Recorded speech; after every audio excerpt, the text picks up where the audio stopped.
श्री सुखदेव जी बोले कि हे राजा परीक्षित, श्री भगवान ने स्त्री रूप धारण करके दानवों को मोहित कर देवता लोगों को अमृत पिलाया था। यह सुन उस रूप को देखने के लिए वृषभ ध्वज गिरीश महादेव जी अपने वाहन नंदी पर चढ़कर समस्त भूपगढ़ और पार्वती जी के साथ उस स्थान में गए कि जहां भगवान मधुसूदन विराजमान थे।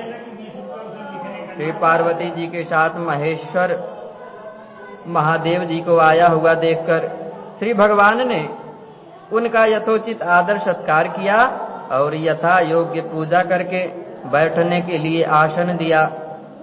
महादेव भी आनंद पूर्वक बैठे और श्री भगवान की पूजा कर विस्मय युक्त वचन उनसे कहने लगे। श्री महादेव उवाच, श्री महादेव जी बोले कि हे देवदेव जगद्यपिन, हे जगन्मय, हे जगदीश, आप सब पदार्थों के कारण होने से ईश्वर हैं। हे भगवान, जिससे इस जगत का आदि अंत और मध्य होता है और अव्यक्त होने से जिसमें यह आदि मध्य और अंत नहीं है, और जो यह शब्द के आस्पद दृश्य पदार्थ है और हम इस शब्द के आस्पद दृष्टा और वही इस पद के वाच्य भोज्य और भोक्ता हैं, वही सत्य स्वरूप चिद्रूप ब्रह्म आप हैं। इससे यद्यपि आपको जगन्मय कहकर संबोधन किया तो भी आप में विकारादि की शंका नहीं। हे भगवान, आप जो ऐसे हैं इसमें मुमुक्ष जनों का आचार ही प्रमाण है, क्योंकि श्रेयस काम निराशी मुनि लोग इस काल में और परकाल में संग छोड़ आपके चरण कमल की वंदना किया करते हैं। हे प्रभु, यद्यपि आप साक्षात ब्रह्म हैं तथापि उदासीन हैं। आप इस जगत प्रपंच के सृष्टि स्थिति और प्रलय के कारण हैं और प्रपंचोपाधि हैं, सब जीवों के ईश्वर हैं, अर्थात वैसे ही फल के दाता हैं। किंतु आप राजा लोगों के समान कुछ अपेक्षा करके सेवकों को फल नहीं देते, अर्थात दूसरे में तत् अर्थात उन आत्मा के द्वारा ततत फल पदार्थ जैसी अपेक्षा की जाती है, वह फल देने के विषय में आपको वैसी अपेक्षा नहीं है। फलतः आप पूर्ण सुख रूप नित्य आनंदमय अगुण और अशोक हैं। आपसे अलग दूसरा पदार्थ नहीं और आप सब पदार्थों में भिन्न हैं। हे भगवान, आप ऐसे सुखात्मक ब्रह्म स्वरूप हैं, इसलिए आपको किसी वस्तु की अपेक्षा नहीं। आपका ऐश्वर्य केवल भक्तों पर अनुग्रह करने के लिए है। अज्ञान के वश होकर लोग आप में भेद कल्पना किया करते हैं, परंतु वास्तव में आप निरुपाधि हैं। गुण द्वारा ही आपका भेद होता है, स्वयं कोई भेद नहीं है। हे भगवान, अज्ञान के वश होकर लोग अनेक भांति से आपका वर्णन किया करते हैं, परंतु कोई भी तत्व नहीं जानता। कोई पुरुष अर्थात वेदांती लोग आपको ब्रह्म मानते हैं, कोई मीमांसक आपको धर्म कहते हैं, कुछ लोग सांख्य जानने वाले प्रकृति पुरुष से परे आपका वर्णन किया करते हैं। जिस प्रकार वायु चर अचर देव समूह और आकाश में व्याप्त हो रहे हैं, वैसे ही आप भी आत्म स्वरूप से सब चराचर में व्याप्त हो रहे हैं। आप ज्ञान स्वरूप हैं, इस कारण सबके आत्मा हैं। हे भगवान, आप गुण द्वारा क्रीड़ा करके जो जो अवतार धारण करते हैं, मैं उन सबको देखता हूँ। इसलिए अब जो आपने मोहिनी रूप धारण किया है, मैं उसे देखने की इच्छा करता हूँ। जिस मोहिनी रूप से आपने दानवों को मोहित किया और देवताओं को अमृत पिलाया, मैं वही मोहिनी रूप देखने के लिए यहाँ आपके शरण में आया हूँ, क्योंकि इसके लिए मुझे बड़ा कौतूहल हुआ है। श्री शुकवाच, श्री सुखदेव जी बोले कि हे राजन, जब शूलपाणि महादेव जी ने ऐसी प्रार्थना की, तब श्री भगवान मुस्कुराकर गंभीर वाणी से महादेव के प्रति कहने लगे। श्री भगवान बोले कि हे देवदेव, जब अमृत का पात्र देवता लोगों के हाथ से छीनकर असुर लोगों के पास गया, तब मैंने विचारा कि स्त्री का रूप ही धारण करने से देवता लोगों का कार्य सिद्ध होगा, अर्थात उन्मत्त दैत्यों को ठग कर देवताओं को अमृत पिलाया जाएगा, परंतु बिना दूसरा रूप धारण किए यह कार्य नहीं हो सकता। इसलिए दानव लोगों के कौतूहलार्थ ठगाई मोहनादि का सार स्वरूप यह कामिनी रूप हमने धारण किया था। हे सुरश्रेष्ठ, आप हमारे उस मोहिनी रूप के देखने की इच्छा करते हैं। अच्छा, आपको दिखाया जाएगा। उस रूप को कामी पुरुष बहुत ही मानते हैं। उससे मीन केतु अर्थात कामदेव का उदय होता है। श्री सुखदेव जी बोले, भगवान इस प्रकार कहते कहते वहां ही अंतर्ध्यान हो गए और उस समय महादेव जी भी अपनी भार्या पार्वती सहित चारों ओर दृष्टि करते हुए रूप के देखने की उत्कंठा से बैठे रहे। कुछ देर के पीछे उपवन में, जहां पर वृक्षों में चित्र विचित्र कुसुम और अरुण वर्ण के पल्लव शोभायमान हो रहे थे, वहां पर परम सुंदर एक स्त्री श्री महादेव जी ने देखी। उसके नितंब उज्ज्वल रेशमी वसन से ढक रहे थे। उसमें मेखला जंजीर की लड़ियां ऐसी दीप्तिमान हो रही थी कि मनुष्य का मन उसकी ही कड़ियों में उलझे रहे। वह स्त्री गेंद उछाल उछाल कर देखने वालों के मन को भी मानो उसी के साथ उछाल रही है। गेंद के ऊपर नीचे उछालने के कारण उसके शरीर के झुकने और ऊंचे होने से उसकी दोनों छातियां व मनोहर हार बार बार कंपायमान होता था। उस समय ऐसा जान पड़ता था कि मानो उस स्तनों के भारी भार से उसकी कमर लचक रही है, कि जिससे वह अपने मूंगे के तुल्य लाल कोमल चरण इधर उधर धरती थी। सब दिशाओं में गेंद के उछालने, उसके चंचल भाव से उद्विग्न हुए तारे के समान विशाल नेत्र अपने कानों में प्रकाशित होते हुए कुंडलों से उसके कपोल शोभायमान हो रहे थे और इधर मुख पर छिटकी हुई अलकें अलग ही अपना जाल फैला रही थी, कि जिससे उसकी आश्चर्य में ऐसी शोभा हो रही थी कि मानो अमृत के लोभ से अमृत पीने को चंद्रमा के पास छोटे छोटे नागों के बच्चे आए हैं।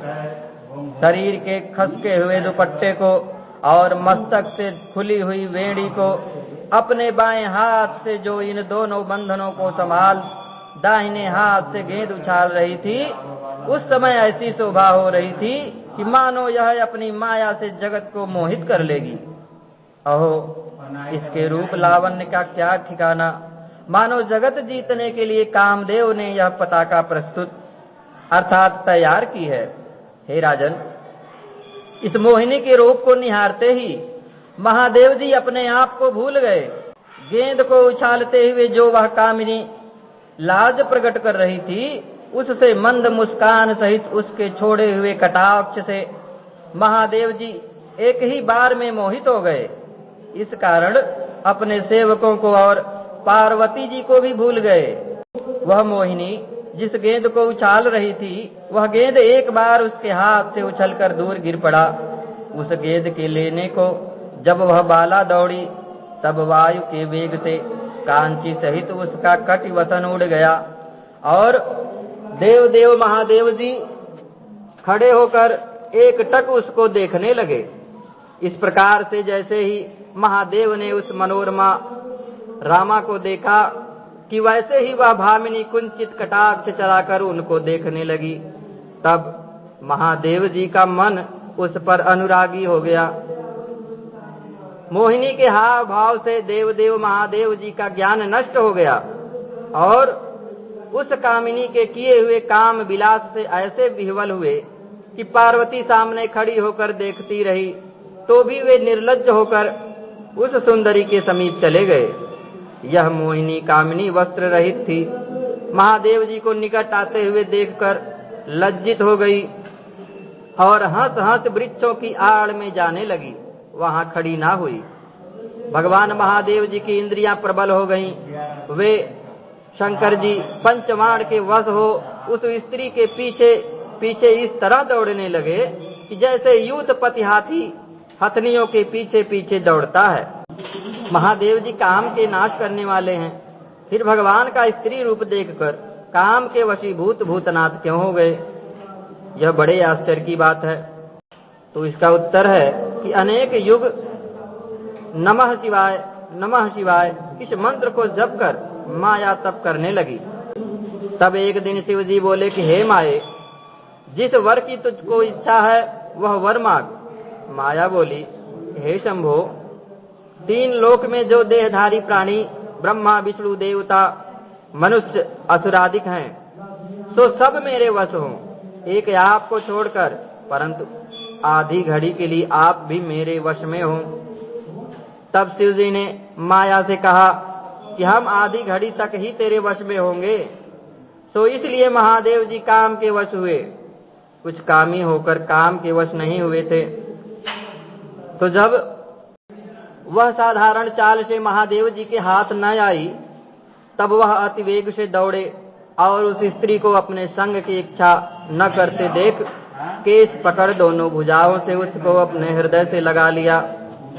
हाथी जिस प्रकार हथनी का आलिंगन करता है, वैसे ही वह मनमोहिनी बाला भूतेश्वर भगवान भवानी पति के हृदय से लिपटी हुई इधर उधर दौड़ने लगी कि जिससे उसके केस छूट गए।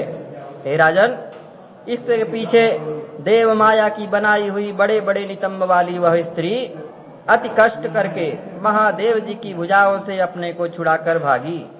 हे राजन, यह अद्भुत कथा श्रवण करो। श्री भगवान विष्णु ही माया विस्तार करके यह स्त्री हुए थे। जब श्री भगवान स्त्री बनकर भागे, तब भूतनाथ शिव अपने सदा के वैरी कामदेव से पराजित होकर उसकी पदवी का अनुसरण करने लगे। हे महाराज, वासिता के ऋतुमती हथनी के पीछे पीछे दौड़ते हुए कामी हाथी का वीर जिस प्रकार गिर जाता है, वैसे ही उस मोहिनी के पीछे पड़े हुए अमोघ वीरवान भगवान शिव का वीर गिर गया। हे कुरवर, देवश्रेष्ठ महादेव जी का यह वीर पृथ्वी के जिस जिस स्थान में गिरा, उन सब स्थानों में सुवर्ण और चांदी की खानें हो गईं। देव महादेव जी इस प्रकार से मोहिनी के पीछे दौड़ते दौड़ते नद नदी सरोवर गिरिवन उपवन और जहां जहां ऋषि लोग रहते थे उन सभी स्थान में पहुंचे। हे नृपश्रेष्ठ, जब वीर गिर गया, तब महादेव जी जान लिया कि हम देव माया से मोहित हो गए। तब वे इस व्यापार से निवृत्त हुए। जिस जगदात्मा का वीर जानने के योग्य नहीं है, उसके महात्म का महादेव जी ने स्मरण किया और उनकी माया करके अपने को मोहित हो जाने का भी कुछ आश्चर्य नहीं माना। इसके पीछे मधु दैत्य के मारने वाले भगवान मधुसूदन अपना पुरुष रूप धारण करके फिर प्रकट हुए और उन देव महादेव जी को क्षोभ रहित देख व लज्जा रहित देख कर प्रसन्न हो यह वचन कहने लगे। श्री भगवान वाच, श्री भगवान बोले कि हे देवश्रेष्ठ, आप हमारी स्त्री रूप माया से मोहित होकर भी जो फिर अपनी प्रकृति को प्राप्त हुए, यह बड़े भाग्य की बात है। आप निसंदेह अपनी आत्मा में स्थिर हैं। हे देव, आपके बिना ऐसा कौन पुरुष है जो अनुरागी होकर फिर हमारी माया से पार पा सके। हमारी माया अनिर्वचनीय भाव प्रकट किया करती है। कच्ची बुद्धि वाले पुरुष की क्या सामर्थ्य है जो इससे पार पाए। भला जो हुआ सो हुआ। अब यह गुणमयी माया सृष्टि आदि निमित्त काल के वश होने से काल रूपी हमारे साक्षात रजोगुण प्रवृत्ति अंश में मिली हुई है, अर्थात मेरे अधीन में है। अब यह कभी आपको ना सता सकेगी। श्री सुखदेव जी बोले कि हे परीक्षित, श्री वत्सांक भगवान विष्णु ने जब इस प्रकार कहा और नमस्कार किया, तब देव महादेव जी ने संभाषण कर उनकी प्रतिष्ठा की और फिर श्री भगवान की अनेक प्रकार से स्तुति कर और उनसे विदा हो अपने भूतगणों के साथ कैलाश को चले गए। फिर अपनी अंत रूपिणी उस माया रूपी भवानी से, जिसको प्रधान मुनि लोग मानते हैं, उनसे प्रीति प्रकट करके भगवान महादेव जी प्रिय वचन कहने लगे कि हे प्यारी, पर देवता पर पुरुष भगवान की माया को देखने से प्राणी अवश्य मोहित हो जाते हैं, क्योंकि जब मैं भी उनके वश में पड़कर मोहित हो गया, तो फिर पराधीन को मोहित होना क्या आश्चर्य है। हे सती, सहस्त्र वर्ष के पीछे योग से निवृत्त होने पर तुमने जिनकी कथा हमसे पूछी थी, यह वही साक्षात पुराण पुरुष हैं। उनमें काल भी प्रवेश नहीं कर सकता। और दैव की भी उन पर वश नहीं चल सकता। श्री सुखदेव जी बोले कि हे महाराज, भगवान सारंगधारी जिन्होंने समुद्र मथने के समय अपनी पीठ पर महापर्वत मंदराचल को धारण किया था, उनके विक्रम का वृतांत तुमसे कहा। जो पुरुष भक्ति पूर्वक इस कथा को कहेंगे अथवा सुनेंगे, उनका उद्योग कभी निष्फल नहीं होगा, क्योंकि उत्तम श्लोक भगवान के गुणानुवाद कीर्तन करने से समस्त क्लेशों और पापों का नाश हो जाता है। जिन्होंने कपट पूर्वक मोहिनी रूप धारण कर दानों लोगों को मोहित कर समुद्र मथन करने से उत्पन्न हुआ अमृत अपने चरणों की शरण आए हुए देवता लोगों को पिलाया था, उनके चरण कमल असज्जन लोगों के ध्यान में नहीं आते, केवल उपासना से प्राप्त होते हैं। अपने आश्रित जनों की अभिलाषा पूर्ण करने वाले जो भगवान विष्णु हैं, उनको हम भक्ति सहित नमस्कार करते हैं। ओम श्री विष्णुवे नमः। इस श्रीमद्भागवते महापुराणे भाषा टीकायाम अष्टम स्कंदे शंकर माया मोहन नाम 12 अध्यायः। ओम।